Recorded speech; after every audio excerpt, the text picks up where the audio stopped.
సద్గుణశీలుడా నీవే పూజుడవు, స్తుతి ఆరాధనకు నీవే అర్హుడవు.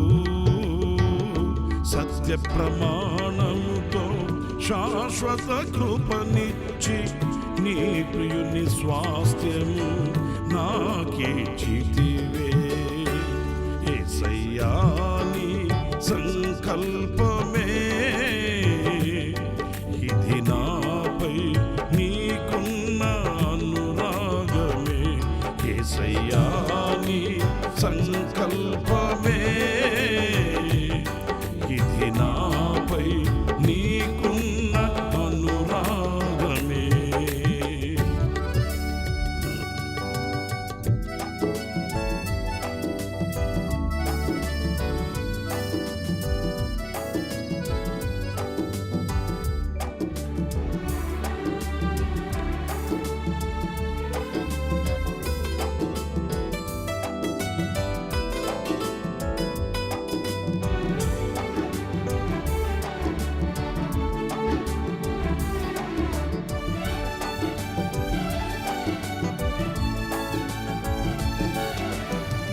సిలువ సునాదమును నా శ్రమ దినమున మధుర గీతికగా మదిలో వినిపించి,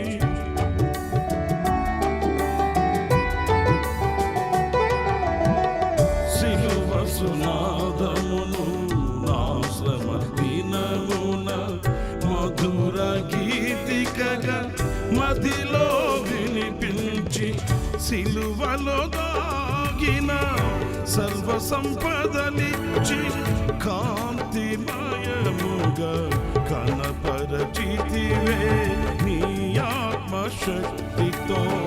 సిలువలో దాగిన సర్వ సంపదలిచ్చి కాంతిమయముగా కనపరచితివే నీ ఆత్మశక్తితో. యేసయ్యా నీ సంకల్పమే ఇది నాపై నీకున్న అనురాగమే. యేసయ్యా నీ సంకల్పమే ఇది నాపై నీకున్న అనురాగమే.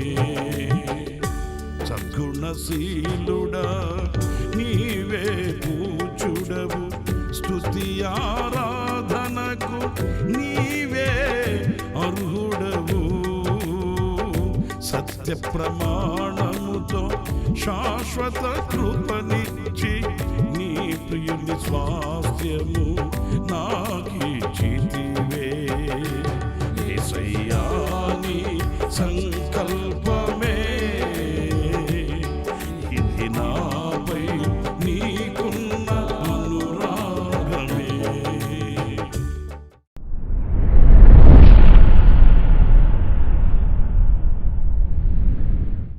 Praise the Lord. ప్రభు అయిన యేసుక్రీస్తు నామములో మీ అందరికీ మా హోసన్నా మినిస్ట్రీస్ తరపున హృదయపూర్వకమైన వందనాలు తెలియపరుస్తున్నాను. ప్రభు మిమ్మల్ని ఆశీర్వదించి దీవించునుగాక. ప్రియులారా, పరిశుద్ధ గ్రంథంలో యెషయా గ్రంథం 48వ అధ్యాయం 12వ వాక్యాన్ని నేను చదువుతున్నాను, ఆలకించండి. యాకోబు, నేను పిలిచిన ఇశ్రాయేలు, నాకు చెవియొగ్గి వినుము. నేనే ఆయనను, నేను మొదటివాడను కడపటివాడను. చూడండి, వాక్య భాగంలో ప్రత్యేకంగా మనం గమనించవలసింది ఏంటంటే, నాకు చెవియొగ్గి వినుము అనే మాట. ఎందుకంటే ఈరోజున చాలామంది మాట్లాడడానికి ఇష్టపడుతున్నారు, కానీ వినడానికి అంత సముఖతని చూపించట్లేదు. నాకు అన్నీ తెలుసు అనే భావన ఒకటి, వినే ఓపిక లేకపోవడం మరొకటి, ఆ వినడానికి మనసు లేకపోవడం మరొకటి.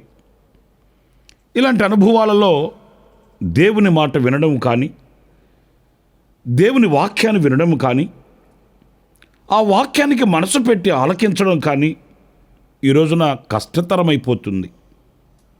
దేవుని మందిరానికి వెళ్ళినా ఒక అర్ధగంట 30 గంట ఓపికగా కూర్చుంటారు. ఆ అర్ధగంట 30 గంటలో మరి ఎంతసేపు దేవుని వాక్యం మీద లక్ష్యం ఉంచి ఆ మాటలు ఆలకిస్తారో అనేది మనందరికీ తెలిసిన విషయమే. అయితే ఇక్కడ ఆయన చెప్పబోయే ముందుగా ఆలకించు, చెవియొగ్గి వినుము అంటున్నాడు. వినడంలో చాలా ఆశీర్వాదం ఉందండి. కానీ మనం ఎక్కువగా మాట్లాడుతాము, తక్కువగా వింటాము. కానీ జ్ఞాని ఎవరు అనంటే తక్కువ మాట్లాడుతాడు, ఎక్కువ విషయాలు వింటాడు. అందుచేత అనేక విషయాల మీద అతనికి అవగాహన ఉంటుంది. ఎందుకంటే విని తెలుసుకుంటాడు కనుక. ఆ వినినందు వలన కలిగే ఆశీర్వాదాలు ఎలా ఉంటాయి అనేది పరిశుద్ధ గ్రంథంలో మనం చదువుతామండి. కొన్ని విషయాల్ని, చాలా చక్కటి అనుభవాల్ని మనం నేర్చుకుంటాము. ప్రకటన గ్రంథం 1వ అధ్యాయం 3వ వాక్యంలో మనం చదివినప్పుడు, సమయము సమీపించినది గనుక ఈ ప్రవచన వాక్యములు చదువువారును వాటిని విని ఇందులో వ్రాయబడిన సంగతులను గైకొను వారును ధన్యులు. పురులారా, ఎంత శ్రేష్టమైన మాటో ఈ మాట. ఎందుకంటే ధన్యులు అనే మాట, ధనం ఉంటే ధన్యులు అనుకుంటాము, మంచి కులగోత్రాలు ఉంటే ధన్యులము అనుకుంటాము, చేతి నిండా పనిబాటలు, లేక ఇంటి నిండా జనము, ఒంటి నిండా బంగారు, ఇలాంటివి కలిగి ఉంటే ఎంత ధన్యులో అనుకుంటాం. కానీ దేవుని వాక్యం ఎవరిని ధన్యులు అని పిలుస్తుంది అనంటే, దేవుని మాటలు విని, అంటే ఆ వినగలిగిన మనసు కలిగి ఎవరైతే ఆ మాటల్ని గైకొంటారో వాళ్ళు ధన్యులు. ఎందుకంటే వాళ్ళు దేవుని చిత్తాన్ని తెలుసుకోగలుగుతారు, దేవుని ప్రణాళిక వాళ్ళకి తెలుస్తుంది, దేవుడు వాళ్ళకు బోధించే మార్గంలో తిన్నగా నడవగలుగుతారు. కుడికాయన ఎడమకాయనను తొలగక వాళ్ళు కోరిన రేవుకి చేరుకోగలిగిన ఆ శ్రేష్టమైన ధన్యకరమైన అనుభవం కలుగుతుందండి. కానీ ఈ రోజున మనం ఎక్కడ వింటున్నామండి? ఎక్కడ వింటున్నాము? మీకు ఇంకొక మాట చెప్పనా? ప్రార్థన చేయడానికి దేవుని మందిరానికి వెళతాం. మనం వెళ్ళి గంటల తరబడి ప్రార్థన చేస్తాం. అంటే మన హృదయంలో ఉన్న ఆవేదనంతా ప్రభుతో చెప్పుకుంటాము. కానీ బాధాకరమైన విషయం ఏంటంటే, ఆ చెప్పిన విషయంలో ప్రభు యొక్క స్పందన ఏంటి? ఆయన ఏమి ఆలోచనిస్తున్నాడు, ఆయన మనతో ఏం మాట్లాడుతాడు అని కనిపెట్టి ఆయన యొక్క స్వరాన్ని, ఆయన యొక్క ఆలోచనను మనం వినగలుగుతున్నామండి? లేదు. ఒక అర్ధగంట, 30 గంట, 1 గంట మోకాళ్ళ మీద ఉండి ప్రార్థన చేస్తాము, మన హృదయంలో ఉన్న ఆవేదనంతా చెప్తాము. ఆ తర్వాత యేసునామములు అడుగుచున్నాము తండ్రి అని చెప్పుకొని లేచి వచ్చేస్తుంటాం. మరి ఆయన మాట వినేది ఎప్పుడు? మన హృదయంలో ఉన్నది చెప్పుకున్నాము, మరి ఆయన ఆలోచన వినాలి కదా. నా ప్రియులారా, అందుకే ఈ వాక్యం ఏమంటుందంటే, వినువారు ధన్యులు. వినాలి. ప్రభు ఆయన ఆలోచన ఏమని చెప్తున్నాడు, ఆయన చిత్తం మనకి ఎలా తెలియపరుస్తున్నాడు, ఈ విషయంలో ఆయన యొక్క సంకల్పం ఏమై ఉంటుంది, ఇవన్నీ మనం వినాలి. దైవ సేవకుని నోట దైవ సంకల్పాన్ని వినాలి. దేవుని ప్రజలు, దేవుని యొక్క సేవకులు మరి దేవుని ఆలోచన చెప్పినప్పుడు ఆ ఆలోచనను మనస్కరించి వినగలగాలి. అలాంటి వ్యక్తులే ధన్యులవుతారు. ఒక ధన్యకరమైన అనుభవం కలుగుతుంది. మరి ఈ రోజున మనం ఎందుకు దీవెనలు పోగొట్టుకుంటున్నాము, ఎందుకు ఆశీర్వాదాలు అందుకోలేకపోతున్నాము అనేది మనం చాలా జాగ్రత్తగా ఆలకించాలి. ఎప్పుడైతే మన స్వభిప్రాయాన్ని ప్రక్కన పెట్టి వినడానికి ఆయన సన్నిధిలో కూర్చొని ఆయన మాటలు వింటామో, అది ఉత్తమమైనదని కూడా వాక్యంలో మనం చదువుతామండి. మరియా యేసయ్య పాదాల దగ్గర కూర్చొని ఆయన మాటలు వింటూ ఉందట. యేసుక్రీస్తు ఆమెను అభినందించాడండి. ఆమె ఉత్తమమైన దానిని ఏర్పరచుకుంది. ఏంటి ఉత్తమమైనది అంటే, ఆయన పాదాల దగ్గర కూర్చొని ఆయన మాటలు వింటూ ఉందండి. ఆమె కూడా చెప్పుకోవచ్చు కదా, మనకుండే స్వభావం అదే కదండి. ఎదుటి వారిని మాట్లాడనివ్వము, మనం మాట్లాడుతాం. మన ఆశ ఏంటంటే మనం మాట్లాడితే అందరూ వినాలి. అదే సందర్భంలో అందరూ మాట్లాడుతుంటే మనము వినాలి అనేది మనకు కష్టంగా ఉంటుంది. మనకు మాట్లాడడమే ఇష్టం, వినడం ఇష్టం ఉండదు. కానీ విని గైకొనువాడు ధన్యుడు అని పరిశుద్ధ గ్రంథం మనకు నేర్పుతుంది. ఇంకొక మాట కూడా నేను మీతో చెప్తాను.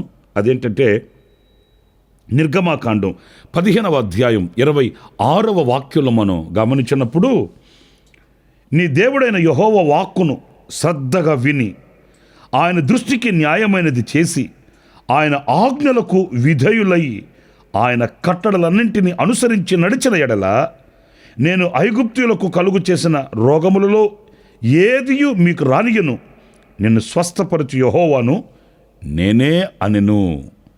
చూడండి, ఈ వాక్య భాగంలో మనం గమనించవలసిన రెండో విషయం ఏంటంటే, ఆయన వాక్కును శ్రద్ధగా విని ఆయన దృష్టికి న్యాయమైనది చేస్తే, ఇందులో ఒక్క మాటలో నేను చెప్పాలంటే మనకు ఆరోగ్యం కలుగుతుంది. ఆరోగ్యం కలుగుతుంది. ఎలా?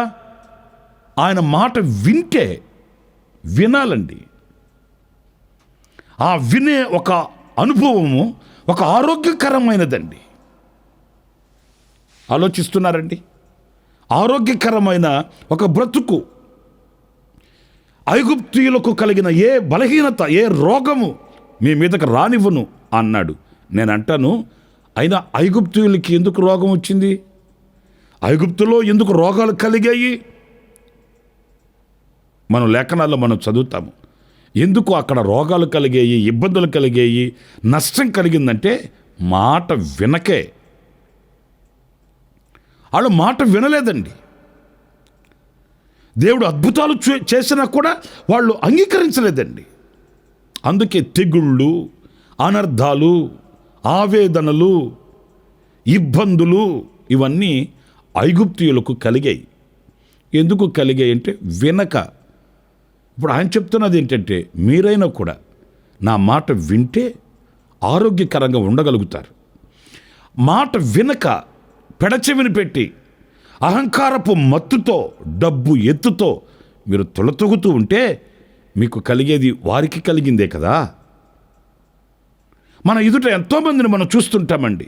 నాశన కోపంలో దిగజారిపోతున్న వారిని, కష్టాల కడలిలో మునిగిపోతున్న వారిని, దిక్కు దశ తెలియని పరిస్థితుల్లో అయోమయంలో, అంధకారంలో మిగిలిపోయిన వారిని ఎందరినో చూస్తుంటాము.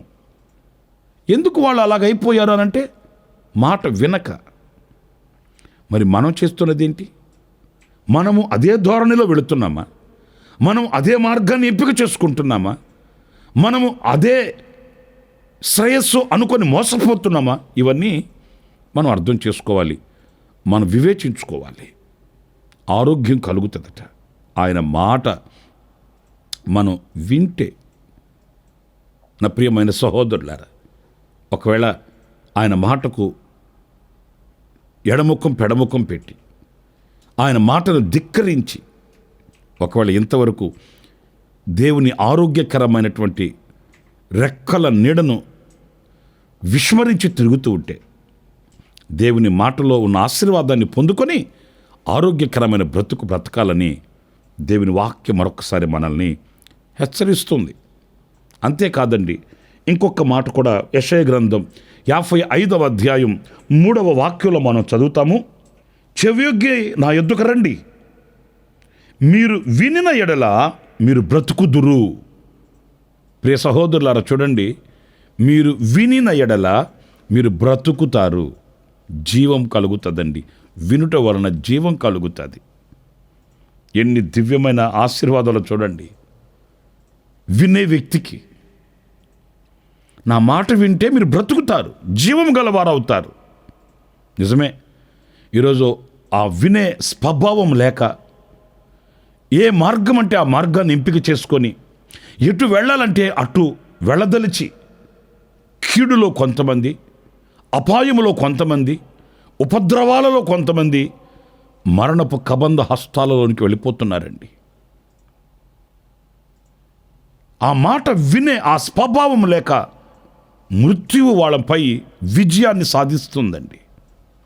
నా ప్రియమైన సహోదరులారా, ఆజ్ఞ అతిక్రమమే పాపము, పాపము పరిపక్వమై మరణానికి అంటుంది అని సత్యవాక్యం సెలవిస్తుంది.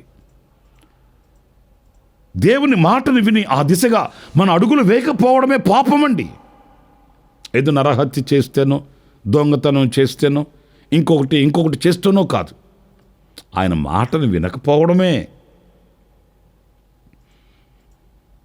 తద్వారా మనకు సంప్రాప్తమయ్యేది ఏంటంటే మరణం. కనుక చాలా జాగ్రత్తగా దేవుని మాటను మనం వివేకంతో వినాలి, సమ్మతి అయిన మనసుతో వినాలి. మన హృదయాన్ని మనం ఆ వాక్యం కొరకు, దేవుని మాట కొరకు పదిలపరుచుకోవాలి. ఆనాడు మనకు జీవం కలుగుతుందని దేవుని వాక్యం మనకు సెలవిస్తుంది. ఆఖరికి ఇంకొక మాట కూడా నేను చెప్తాను.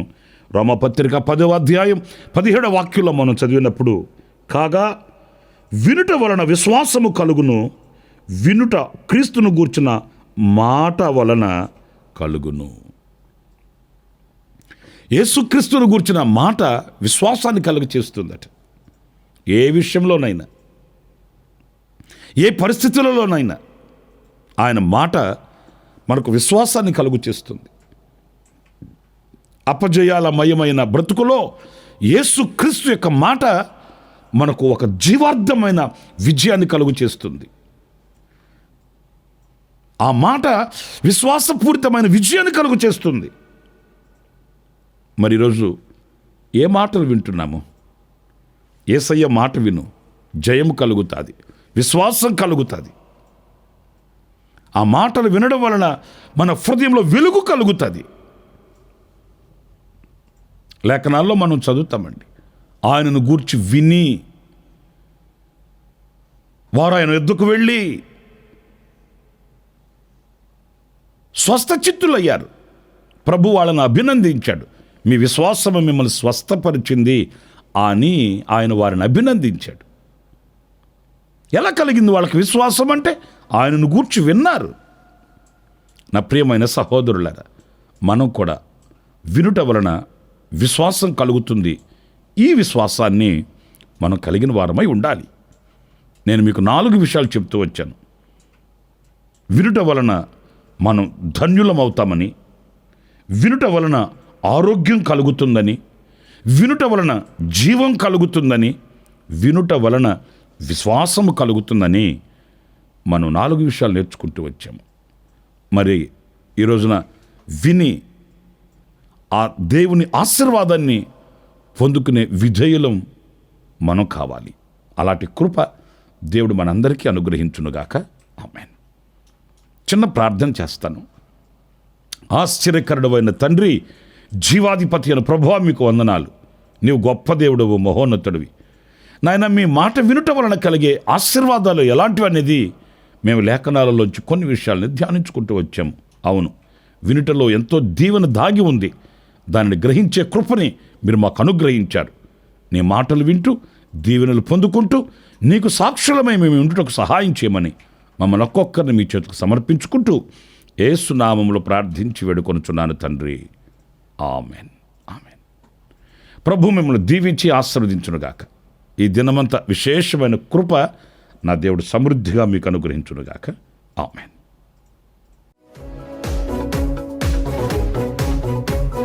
ప్రతిదినము ఈ అనుదిన కృపాను సందేశముల కొరకు, ఇంకా మరిన్ని ఆత్మ సంబంధమైన సందేశాల కొరకు ఈ మా యూట్యూబ్ ఛానల్ ను సబ్స్క్రైబ్ చేసుకోండి. Pastor Ramesh hosanna ministries.